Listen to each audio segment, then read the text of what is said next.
Assalamualaikum warahmatullahi wabarakatuh. Kepada yang terhormat Bapak Muhammad Syarif Khalili, MPDI, selaku dosen pengampu mata kuliah Filsafat Islam. Saya Muhammad Faik Muhyiddin Al-Hadi dari Prodi Pendidikan Agama Islam semester 5. Di sini saya akan menjelaskan pemikiran filsafat Ibnu Rushd yang paling terkenal.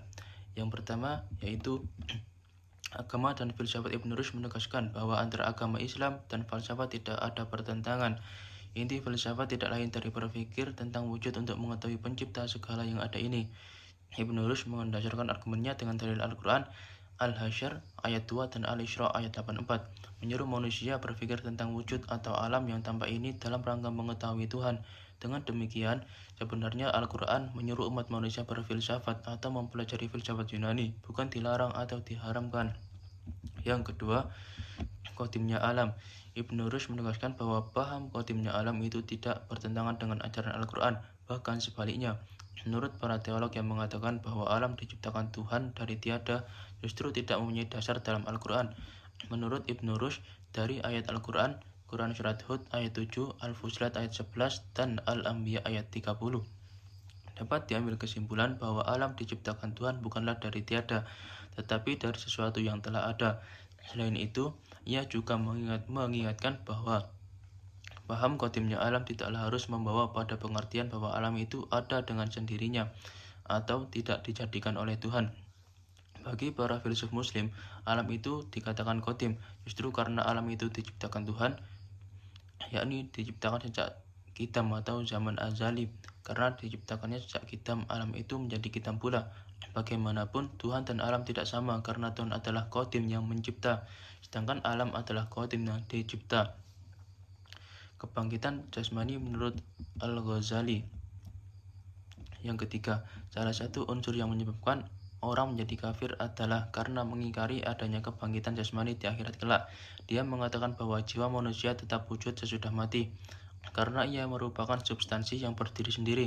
Ibnu Rushd menyangkal pendapat Al-Ghazali itu karena menurut Ibnu Rushd, keimanan terhadap kebangkitan jasmani adalah suatu keharusan bagi terwujudnya keutamaan akhlak, keutamaan teori, dan amalan lahir.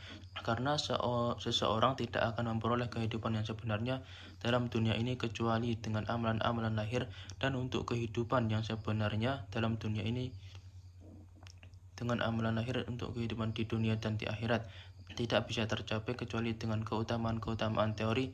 Dengan demikian, pengkafiran dalam masalah kebangkitan jasmani tidak beralasan, karena masalah ini bagi para filsuf adalah persoalan teori.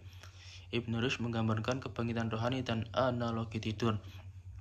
Sebagaimana tidur, jiwa tetap hidup, begitu pula ketika mati. Badan hancur, jiwa tetap hidup, dan jiwalah yang akan dibangkitkan. Yang keempat, Kerasulan Nabi.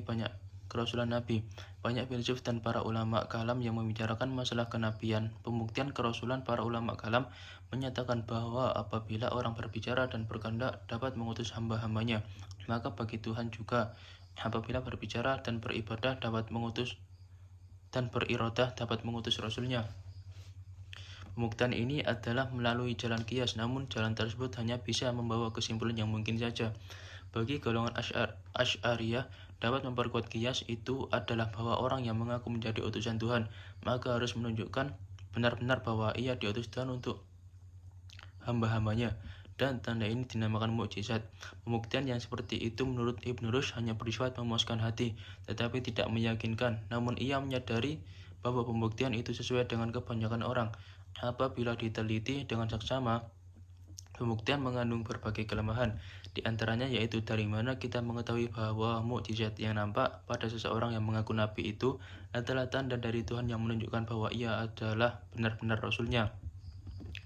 Mukjizat menurut Ibnu Rushd ada dua macam, yaitu yang pertama, mukjizat luaran, yakni mukjizat yang sesuai dengan sifat yang karena seorang nabi disebut nabi, seperti menyembuhkan penyakit, kemudian membelah lautan, dan sebagainya.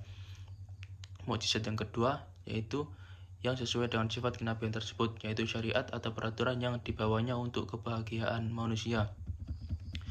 Yang kelima, pengetahuan Tuhan. Ibnu Rushd mengatakan bahwa para filsuf muslim tidaklah mempersoalkan apakah Tuhan mengetahui hal-hal yang juz'i atau perincian yang terjadi pada alam sementara ini atau tidak mengetahuinya.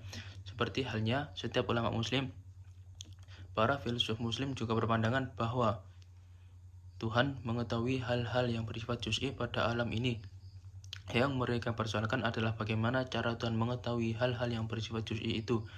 Menurut Ibn Rushd, para filsuf muslim berpendapat bahwa pengetahuan Tuhan tentang hal-hal demikian karena pengetahuan manusia mengambil bentuk efek atau akibat dari memperhatikan hal-hal juz'i itu. Sedangkan pengetahuan Tuhan merupakan sebab, yakni sebab-sebab bagi munculnya hal-hal yang bersifat juz'i itu. Selain itu, ketidaksamaan tersebut disebabkan oleh pengetahuan Tuhan itu bersifat qadim, yakni semenjak azali. Tuhan mengetahui hal-hal bersifat juz'i di alam semesta ini, betapapun kecilnya hal tersebut. Manusia tidak memiliki pengetahuan sama sekali, tetapi kemudian secara berangsur-angsur memperoleh pengetahuan setelah memperhatikan bagian demi bagian alam secara seksama. Kritik Al-Ghazali tentang apakah Tuhan tahu terhadap hal-hal kecil atau tidak. Ia memandang bahwa Tuhan maha segala tahu, baik besar ataupun kecil. Berbeda dengan Ibn Rushd, Tuhan hanya tahu yang universal, bukan perkara yang kecil. Ibn Rushd menyangkal bahwa Tuhan tidak mengetahui hal-hal yang kecil. Tidaklah seperti yang ditudingkan, semuanya harus dilihat apakah pengetahuan Tuhan itu bersifat qadim atau hudus terhadap peristiwa kecil itu. Dalam hal ini, Ibn Rushd membedakan ilmu qadim dan ilmu baru terhadap hal kecil tersebut. Ibn Rushd rupanya ingin mengklarifikasi permasalahan yang diungkap oleh Al-Ghazali. Menurut Ibn Rushd, Al-Ghazali dalam hal ini salah paham, sebab para filsuf tidak ada yang mengatakan demikian. Yang ada ialah pendapat mereka bahwa pengetahuan tentang perincian yang terjadi di alam tidak sama dengan pengetahuan manusia tentang perincian itu. Jadi menurut Ibn Rushd, pertentangan antara Al-Ghazali dan para filsuf timbul dari penyamaan pengetahuan Tuhan dengan pengetahuan manusia. Pengetahuan manusia tentang perincian diperoleh melalui panca indera, dan dengan panca indera ini pula lah pengetahuan manusia tentang sesuatu selalu berubah dan berkembang sesuai dengan penginderaan yang dicernanya. Sedangkan pengetahuan tentang kulliyah diperoleh melalui akal dan sifatnya yang tidak berhubungan langsung dengan rincian-rincian juz'iyah yang materi itu. Demikian penjelasan materi dari saya, kurang lebihnya mohon maaf. Saya akhiri. Wassalamualaikum warahmatullahi wabarakatuh.